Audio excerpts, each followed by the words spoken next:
Hello guys, King Happy here and welcome to a squid farm tutorial slash showcase video. Yep, a squid farm. Why on earth would you want a squid farm? Well, you can get the dyes for the ink sacs, or you can use the ink sacs to actually make written books for trading with villagers, and they're good fun. So it was quite a big request from lots of people, so I thought I'd have a look at it and build one, and I also put this in my Let's Play world as well. I'll go through with you how they work and why they work, the principles behind it, and show you how it's built, and then you can build your own from that. I won't actually need to do a tutorial specifically on building it because you can see from the site how to build it. So I've got a different load of versions here. This one here you can see running at the moment does about 3,500 ink sacs an hour, so about a stack every minute, so maybe one every second overall. Now a squid can drop between 1 and 3 ink sacs when it dies, and we'll go through the kind of properties of a squid first. So they'll spawn in any body of water between levels of 46 and 62 in any biome. Obviously depending on how much water is around will depend on how many will spawn in this trap itself. This is obviously the maximum potential because we're not in a world with any other water. But if you had water around, then your rates would be reduced because of that. Okay, they're attracted to light. That's quite a key little thing for this. They also cannot swim up a waterfall.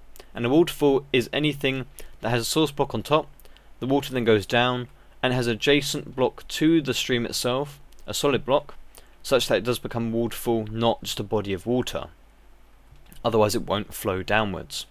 Next, to drop a squid and kill it from full damage, about 14 blocks. And also they won't spawn unless the player is outside a radius, so normal hostile mob spawning like 24 blocks. So if I'm here, then no more will spawn. There's just one up there at the moment, but if I go away then they will start spawning again. Now the mob cap for squids is about 5 or 6 depending on how you look at it. I think they're meant to be 5, but because of how the chunks work and everything else, you can get up to 7 or 6 because of that. And I've got different designs here. This one does 3,500. It's only in the actual water bit. It's a 10 wide by 10 wide by about 8 for actual spawning with water, because I spawn inside that body of water and not elsewhere. We've got other ones here, so a small one here does about 2,000-ish. We've got a bigger one, does 3,600, and a really big one which also does 3,600. So as squids can only spawn up to 5 or 6-ish, depending on where the chunks are and whatever else, they're a very small mob cap for them. They're individual for mob caps for water mobs only, and they're the only water mob, so this won't disrupt any other type of farm at all. Now, you've got to balance between how much water is in your system, so how often they can spawn if there are no other squids, and then how long it takes them to die. So from these ones, they take a very long time to fall down the whole waterfalls and then fall at the bottom. With a smaller one, they do it faster, and there's more water to spawning compared to maybe a smaller one like this. But I found this is sort of right size to give a coin kind of a good rate for size. Now you can build a smaller one for survival because you probably won't need any more than that at all. But this is how they work.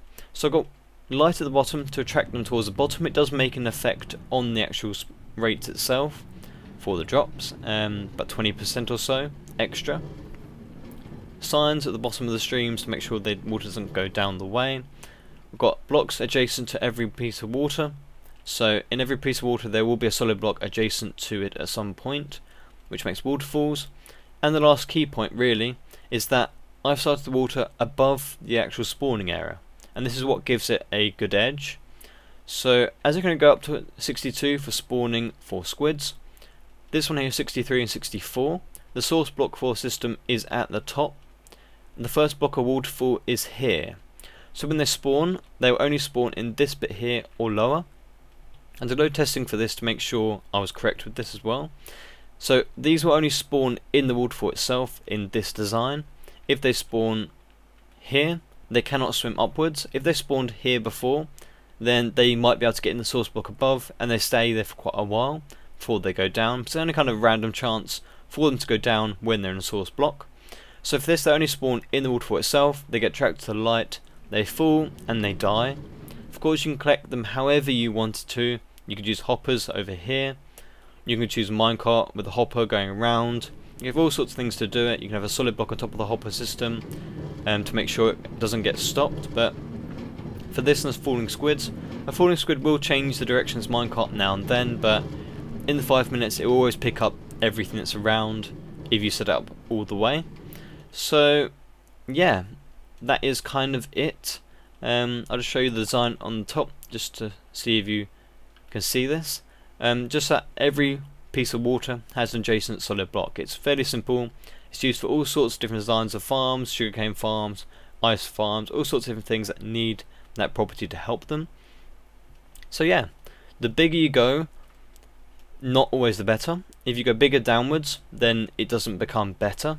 If you go bigger sideways, then it will become better. So if you did a really big farm which was this deep but loads and loads and loads wide, then it would be faster.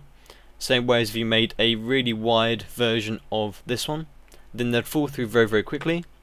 And really big version of this on the sideways would be better than this one over here, because there'd be more water in it overall, and they'll die quicker.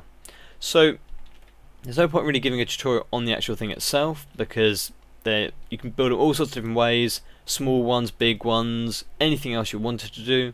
There's not really a fixed one saying you need this for a certain rate, because this is far more than you'd probably ever need anyway. This will be in a little link for download in the description. Hope you've enjoyed this and building a squid farm. I'm going to build one on my Let's Play world, so you'll see that at some point. So thank you very much for joining me, guys. Hope you enjoyed. Please give it a like if you have enjoyed, and I'll see you next time.